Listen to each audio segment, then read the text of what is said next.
Hello everybody and welcome to today's video where I'm going to be showing you how to create this really cool dynamic buff and debuff system built using Unity's entity component system and their data-oriented technology stack. Now the reason that I'm making this video is because I'm actually working on a little bit of a larger project right now using dots and ECS, and you'll be learning a lot more about this project very soon here. But I was building out this buff and debuff system, and as I was going along I thought there were a lot of really cool learning opportunities that I want to share with you all today. So basically the idea behind this whole buff and debuff system is it's going to allow us to add or subtract values from a character's base stats in order to, increase or decrease their effective strength. So in today's video, we're basically going to be modifying one of two stats at a time. So either the move speed or the attack strength. Now there are actually going to be three different ways that we can say apply these buffs and debuffs. So we can just do a base numerical application where we're just saying, adding or subtracting a specific value. So, just depending on whatever the base stat is. So if the base stat is 10, we'll just say add 5 to that and we'll have an output value of 15. Another way we can apply the changes is through a percentage modification. So basically, based off of the base stat, we can say, okay, so the output stat is going to be 50% of the base stat. So if the base stat is 10, the output stat is going to be 5. If the base stat is 40, the output stat is going to be 20. And then the final application of these buffs and debuffs is the absolute value, where we basically, ignore the base input value and just say, I want to set the output value to exactly 0, or I want to set it to exactly 100. So again, we're just ignoring whatever base value the character has and just setting it to a specific value. Now, of course, this whole buff and debuff system is cool from a gameplay perspective because it allows us to quickly change our gameplay on the fly, so we can have this really cool and fluid dynamic gameplay. It's also cool from a technical perspective because in order to achieve this dynamic nature of this buff and debuff system, we're going to be needing to use something like a delegate in C#. However, because we're using dots and ECS, we want everything to be, as burstable as possible. So we can't actually use delegates in burst. So instead, I'm going to be showing you how to use something known as a function pointer, which is basically a way that we can get the same behavior of a delegate without actually using delegates, because those are not compatible with burst. So anyways, this is probably going to be one of those more kind of intermediate level dots in ECS tutorial videos. So you should kind of already have a little bit of an understanding about, what dots in ECS is going into this video, so you can really get the full benefits of everything. Now, if you are a little bit newer to dots in ECS, I would recommend checking out this live stream that my friend Ruben and myself did just last week, where I basically walked him through creating this LOD system that he was building out for a client using just their regular game objects and mono behaviors. However, we were actually able to leverage the power of ECS in order to create this cool LOD system. I think it's a really great stream for people, especially who are just kind of diving into dots in ECS and kind of want to see a little bit about how actually these things are structured. And there were a lot of good questions asked along the way, so I do think it is really valuable for people who are just kind of dipping their toes into dots and ECS. But with that being said, I had a ton of fun during that live stream, and I would like to know what kind of other topics I could start talking about in some of these live streams.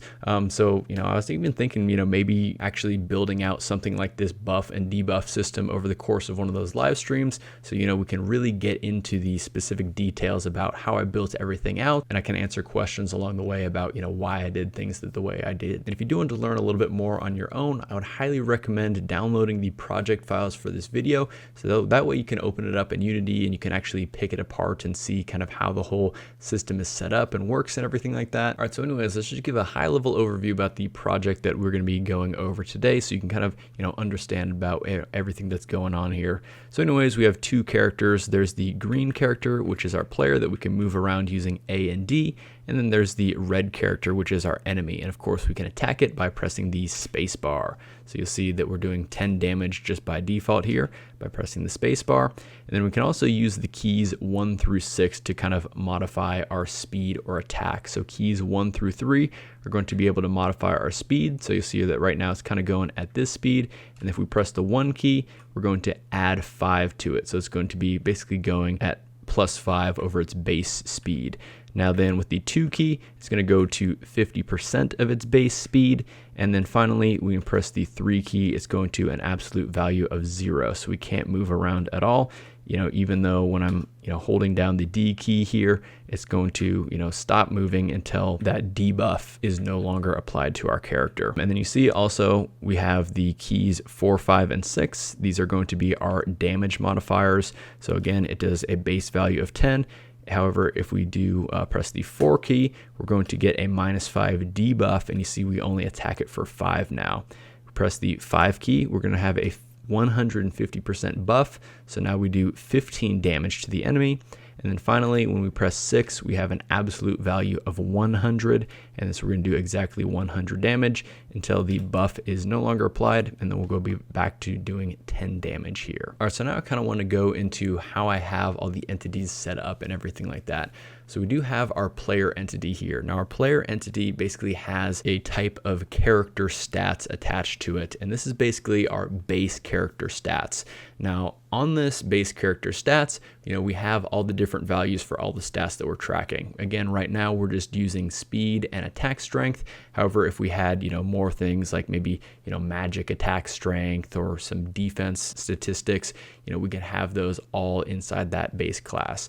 Basically, we're just going to be reading from this base class. The only time we would ever need to modify this base class is maybe if, our character leveled up, so then their base stats increase. This again is just kind of the base stats, and then we're going to be, calculating our final output stats on top of that. So then after that, our player has individual data components for each of the stats that we're going to be tracking. So it's going to be having a total move speed as well as a total attack damage. And then the reason that we're actually separating them out here is because in our systems, these are going to be the actual data components that we're going to be reading from in our systems in order to calculate, how fast our player should be moving and how much their attacks deal damage for. And so just kind of sticking with the patterns of ECS, it's better to split things up like this so we're only, accessing the specific bits of data that we need to when we want to actually access them. So now at the beginning of the game, basically we're just going to set our base stats over to those total stats. So whatever is set in the base move speed, we're going to set that in the total move speed for now. Now, let's say we want to actually go ahead and modify our stats. Maybe we apply a,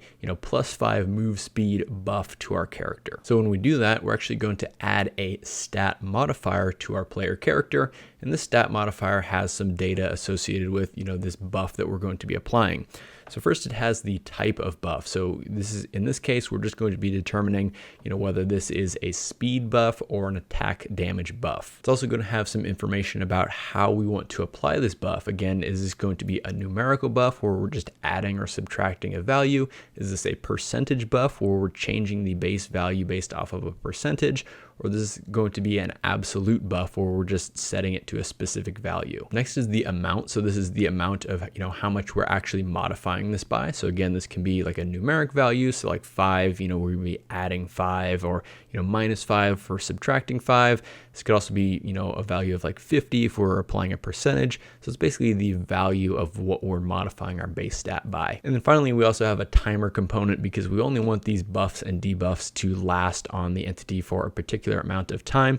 In this case, I've just attached the timer directly to our stat modification object, and then when that timer runs out, we're going to go ahead and remove that buff or debuff. So again, what we're going to be doing is we're going to add this data component to our entity alongside a modify stats tag. And this modify stats tag basically tells a specific system to run in order to recalculate a player's stats. Now, in essence, what that system is going to do is it's going to take our base stats, and then it's going to, dynamically look at this stat modifier object, and then based off of the data values inside of that, we're going to apply the modifications in a specific way, specific to that data component's values. And then once we have that, we're just going to go ahead and write that as output to our total data components that actually keep track of the, effective or usable data components associated with an entity.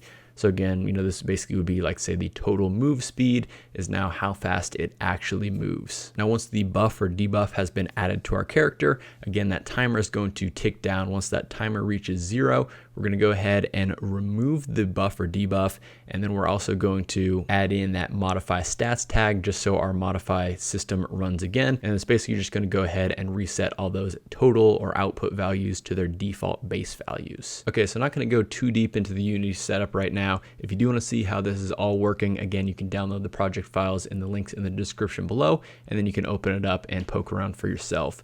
But basically, this player is just going to have the character stats. Again, these are just the base stats that we're going off of. So you'll see that we have attack damage is set to 10 and move speed set to 5. Then it also has a player tag just so we can, easily identify this in our code. Then over on the enemy, all this has is an enemy tag just so, again, so we can easily identify that. All right, so let's go ahead and jump into the code, and we're going to start by going over the data components that are associated with our player. So you see that we have the character stats, and this is going to be the data component that again stores those base stats associated with our player. You do see that I do have the generate authoring component on here, so that way we can basically just apply this to our character game object in the editor, and we can set the specific values on it as we want. You see in this case, again, we do just have the public float for attack damage and move speed. If we were to have, more base stats that we want to track, we would just go ahead and add these as new items in here. So for example, maybe we wanted like a public float for critical hit chance, or, something for a character's base defense stat. We basically just add those as newer variables in here. Again, the reason that we're keeping these all on one data component here is because most often when we're going to be accessing these base stats, we're going to be accessing all of them together, and we're not necessarily going to be, looking at these individually. On the contrary, we do have the individual data components for each of these specific values that we're going to be tracking. So we have total attack damage and total move speed. And then again, if we did want to track more stats, we would add these as new data components down below. Now you'll notice that neither of these have the generate authoring component on them. Now that's basically by design. What we're going to do is we have this initialized player system, and it's just going to run on the first frame. And basically what it's going to do is it's going to find our player by this player tag. Of course, we're going to take in the character's base stats here, and we're just going to go ahead and add these new total move speed and total attack components, passing in the values based off of our base stats. Next up is our stat modification data. Now the stat modification data is going to be a specific data component that we're going to add to our player entity. And when we add that to our entity, then we're actually going to go ahead and recalculate those stats. Basically, maybe we're adding or subtracting this stat modification from our base stats to again get that final output that we're looking for. So you'll see that we do have a couple of custom enums on here. So there's a public stat types called stat to modify, and you'll see that this stat type has our attack damage as well as our move speed. Again, if we did want to track, more of these statistic types, we can go ahead and add these in the enum here. Next up is the stat modification types, which I've just called a modification type. Again, this is going to give us a way to differentiate about how we want to apply a particular stat to a character. So again, we have percentage. So we want to say, maybe decrease something by 50%. We would do that here. Numerical, that's when we would to say, add or subtract a specific value from the base stat. And then finally, absolute, we're just want to say set the output value to a specific value. Next up, you'll see the modification value, and this is the actual value amount that we're going to be modifying the stat by.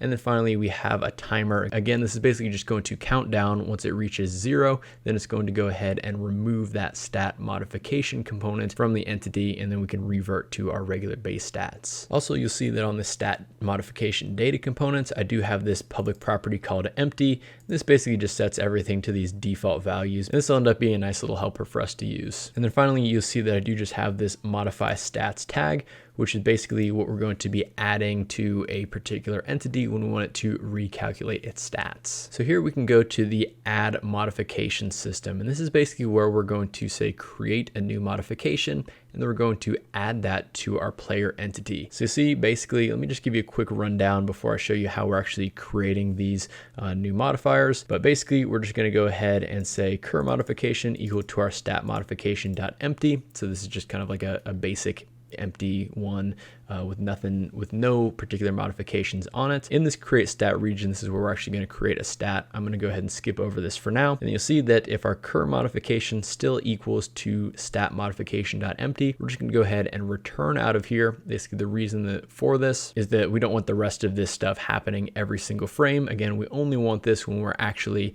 adding a new stat modification to our entity. So now to expand this region a little bit and show you what's going on here, basically you'll see that this just is looking for, when the player presses any of the keys 1 through 6, we're going to go ahead and create a new stat modification and assign some specific values to it. So you see that the cur modification will set this equal to a new stat modification. In this case, we'll set these stats to modify equal to our move speed. The modification type is going to be numerical. The modification value is 5, and the timer is also 5. So basically what this means is we're going to add a value of 5 to our move speed, and that's going to apply for 5 seconds. If we were to say go down here and see what happens when we press the 5 key, we're going to go ahead and create a new stat modification. This time we're going to modify the attack damage, and it's going to be a percentage modification. We're going to pass in a value of 150, and again, this is also going to apply for 5 seconds. So now in this case, we're going to set our output attack damage equal to 150% of our base attack damage. So essentially, we're just going to be multiplying our base attack damage by 1.5 in this case. And again, that's going to apply for 5 seconds. Minimize that region to get out of the way. So anyways, yeah, you see, if we're not returning here, we're going to go ahead and actually begin our cooldown, passing in our cur modification. Basically, this is just kind of like a little helper function that I created that's going to put that little icon on the screen and have it count down while that buff or debuff is active. And you'll see that adding it to our player is just very simple. Of course, we look for everything with the player tag. We're also going to be ignoring anything with the stat modification data component already on it. Basically, this is just kind of for simplicity's sake of this project because we only want to apply one buff or debuff at a time to our player. In the project that I'm working on that's a little bit larger, it does have the flexibility where we can actually have multiple buffs and debuffs applied to a player at once. So anyways, you'll see that all we're doing here is just getting an entity command buffer, doing a .add components. We're going to add it to our player entity. We're going to add that cur modification to it. Also, we're going to go ahead and add that modify stats tag to our player entity just so we know to recalculate those stats. And then here is the system where we actually go ahead and recalculate those stats. Now, I should point out that I'm going to start off by showing you how to do this the slightly wrong way first, and then I'm going to be showing you how to actually fix that so we can enable the full performance benefits of the burst compiler. So first I'm just going to go over these two entities.forEach functions. You'll see that I have two of them here,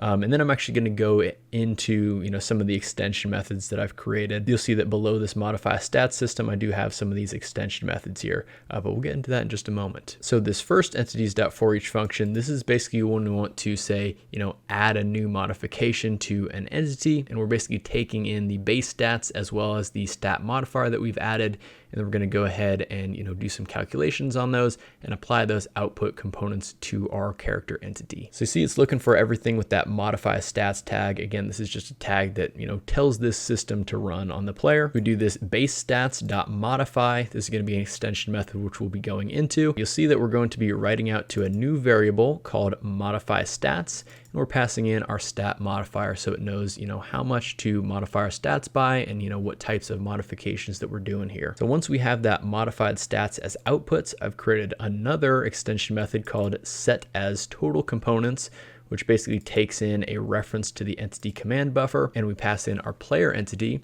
and this is actually going to apply those total output components to our player entity. And then finally, we're just going to go ahead and remove the component of that modify stats tag. Again, we don't want this recalculation to happen every single frame. We only want it to happen once.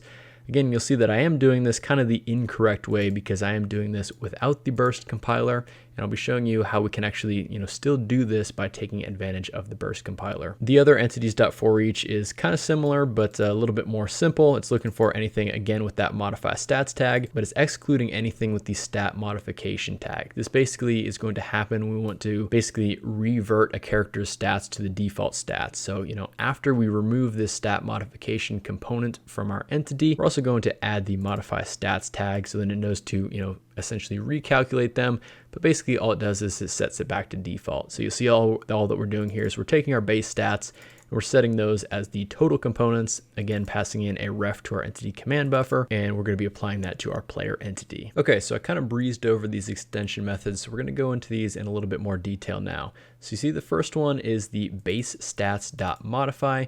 Again, we're going to be writing to a new output variable called modified stats, and we're going to be modifying by the stat modifier. So you see down in the stat extensions, I do have the public static modify. But before we get into that, I'm going to show you how we have these delegates set up. So you see that I've defined this private delegate, which returns of type float, called modification delegate. You'll see that it takes in 2 floats as input. And then down below that, you'll see that I have 3 different methods that all match that method signature. So you see that we have the private static float for percentage modification. Basically, you'll see that what this is going to do is it's going to take in a base value as well as a percentage value. We're going to return our base value multiplied by our percentage value multiplied by 0.01f, because again, this is a percentage. So if we say pass in, 150%, we want this to actually multiply by 1.5. Similar kind of thing for the numerical modification. Again, it's going to take in a base value and a numerical value.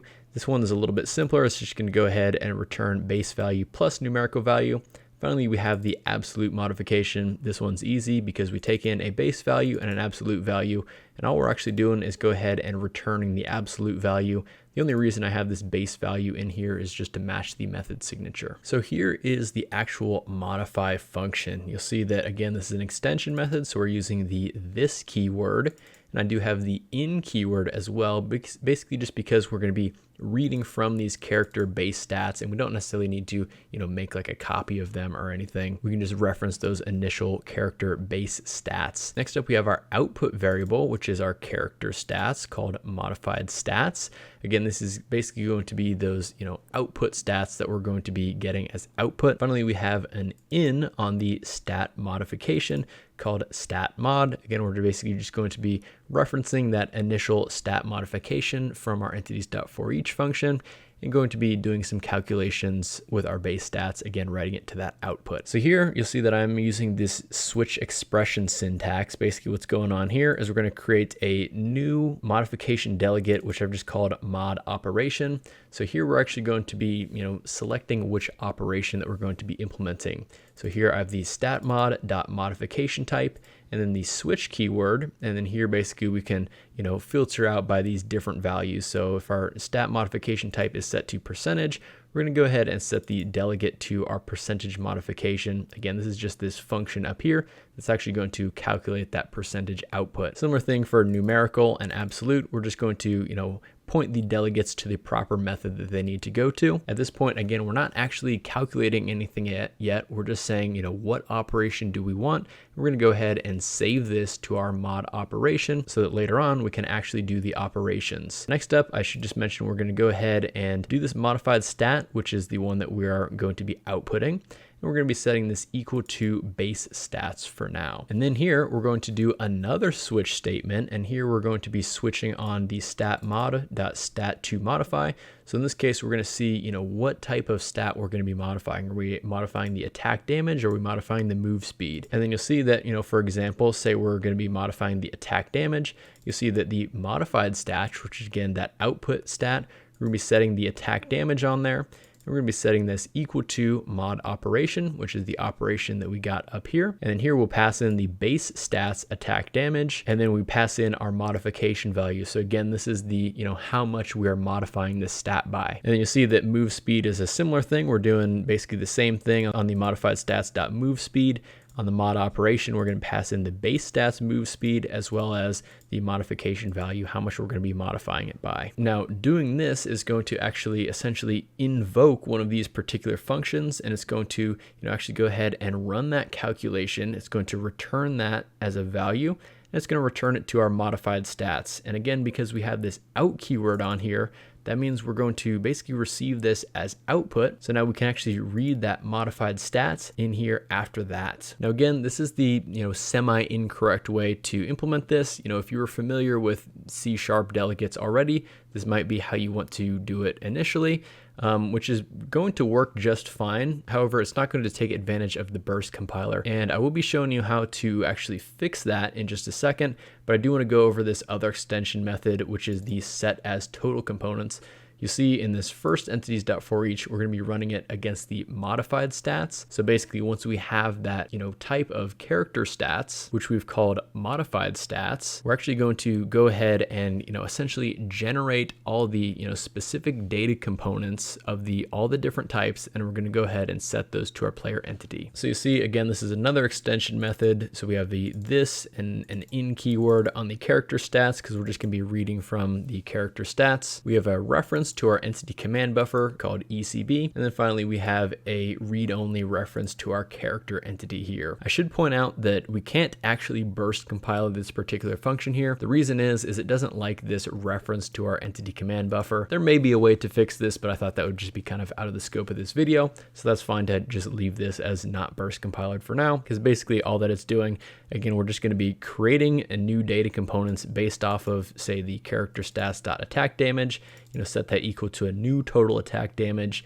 And then we can just go ahead and do an ECB.set component. Again, we're going to be setting on the character entity, passing in the attack points here. And again, you'll see this is pretty simple. Basically, all we're doing is going to be calculating, say, the total attack damage and total move speed.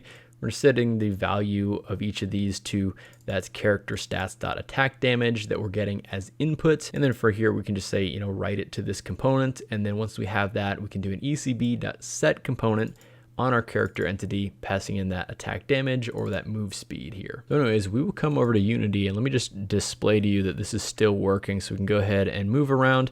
We can say add a buff, and it's going to go ahead and increase our move speed. We're not seeing any warnings in the console or anything like that. However, let's say we want to actually go ahead and burst compile this entities.forEach here.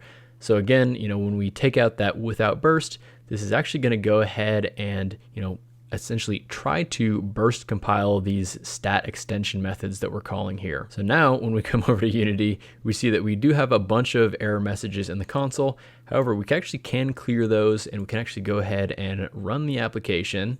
We do again see a couple more errors. It's going to allow us to essentially, continue to use those. I think basically what this means is it's kind of trying to use the burst compiler, but it's failing. So I don't think it's, actually using burst, even though we don't have the dot without burst on there. But let's kind of click on these and take a look and see what exactly the error messages say here. So you see that it's looking at our modify stat system. So it says burst error. The percentage modification is being compiled as a function pointer, but both it and its declaring class are missing the burst compile attribute. And it says to fix this error, add the burst compile attribute to the percentage modification and the stat extensions class. Okay, so let's go ahead and fix that. So we'll come over here, and we do just need to go ahead and make this burst compile on the stat extensions. And we can do this the same thing for essentially all our functions here that we're going to be, setting to our delegate here. So just go ahead and burst compile all those. Now we'll jump back to Unity, and we do see that we have a few more errors in the console. See if we can go ahead and clear this out, and it lets us. Go ahead and enter play mode, and we can go ahead and actually move around, and we can still actually apply the modifications. But we do have some errors in here. So you see now the error says, again, we're looking at the modify stat system, burst error, creating managed object stat extensions modification delegate constructor is not supported. And here's where we run into a little bit of a wall, because it doesn't tell us what we need to do to resolve this. So what we need to do to resolve this is we're actually given a hint of it in the last kind of rounds of errors. We need to use something called a function pointer, and a function pointer is basically a way that we can kind of essentially use the functionality of a delegates in burst compiled code. So now each one of these functions that we're basically trying to have like a delegate point to, we need to create a new function pointer for these. So you see that the way that we do this is by doing a private static read-only function pointer of type modification delegate. Again, this is that modification delegate, just standard C# delegate that we've done here. We give it a name. In this case, I've called it _percentage modification pointer. And then we actually create this by doing burst compiler.compile function pointer type of modification delegate. And then here we pass in the name of the function that we're trying to get a function pointer to, which is the percentage modification. So basically what's going to end up happening is we're going to be using this this instead of our delegate. All right, so I've gone ahead and created ones for the other ones. So you'll see that we have the numerical modification pointer. Again, we're looking at the numerical modification. Another one for the absolute modification pointer. Again, we're going to be pointing to the absolute modification function. The next step, we need to change up our modification operation. So instead of, just doing a regular delegate and pointing this to an exact function, we need to basically point to our function pointer instead. So in this case, instead of using type modification delegate, we're going to use type function pointer of type modification delegate. Again, we can just call this mod operation, and we're still going to be switching on the stat mod.modification type. You see that it is giving us a little bit of a warning. So instead of pointing to the percentage modification function directly, we're going to go ahead and type to the percentage modification pointer. We're going to do the same thing for the numerical modification pointer, and then finally the absolute modification pointer. And then the last thing that we need to fix is basically how we're, essentially calling these mod operations. So instead of doing the mod operation and then, passing in the, parameters to the function as we normally would, all we need to do is our mod operation dot invoke. And you'll see that basically that's just going to allow us to do what we need to do here, invoke, and then again, we just pass in the same values as we normally would. So again, that's basically kind of how we need to do this. We need to make sure that we have the burst compile attribute on the class. We need to burst compile the different functions that we're going to be basically using a delegate pointer to. And then each of those methods need its own function pointer. Then we can actually, set our function pointer to this mod operation. And then we want to actually run that operation, we can do our mod operation dot invoke. All right, so now we can come back to Unity, enter play mode. You'll see that we don't have any error messages in the console right away. We can go ahead and apply some, buffs and debuffs here. You'll see that, we can just continue to use these as we expect that we should. And, we do not have any error messages in the console. So that is fantastic. So anyways, that is basically how the whole buffs and debuffs work from a technical perspective. If you want to learn a little bit more about how I have all this UI set up, I would highly recommend that you download the project files and kind of pick them apart for yourself. That's also going to be very helpful for you if you just want to kind of learn about more how these function pointers work and how I've set up this whole buff and debuff system. So again, I will have the links for those down in the description below. So anyways, that is basically how I created this cool buff and debuff system using Unity's entity component system and their data-oriented technology stack. Really do hope that you enjoyed this video and it hopefully inspired you to create your own buff or debuff system in your own game. If you have built out something like this, I would absolutely love to know, how you actually created this buff and debuff system in ECS, or if there's anything that you might do a little bit differently than my own here. But anyways, this is just kind of a small teaser about what I actually have built in the more fully featured project. In the fully featured project, it is a little bit even more flexible than this. Basically, we can kind of have multiple debuffs and buffs happen at one time, and also factors in other things like gear that's applied to a particular character and stuff like that. So again, it's a really cool project that I'm working on, and really excited for y'all to see that hopefully very soon here. Oh, and do let me know if you would like me to dive into this a little bit deeper in a live stream, maybe over the next couple weeks or so. But anyways, that's just about going to do it for today's video. If you did enjoy it, I'd really appreciate it if you hit that like button. Also, feel free to subscribe to the channel for lots more videos about Unity's entity component system and their data-oriented technology stack. Of course, if you do have any questions for me or suggestions for future videos, you can always leave those down in the comment section below, or join us over on Discord over at tmg.dev/discord. I hope you all have a fantastic rest of your day, and I'll see you in the next one.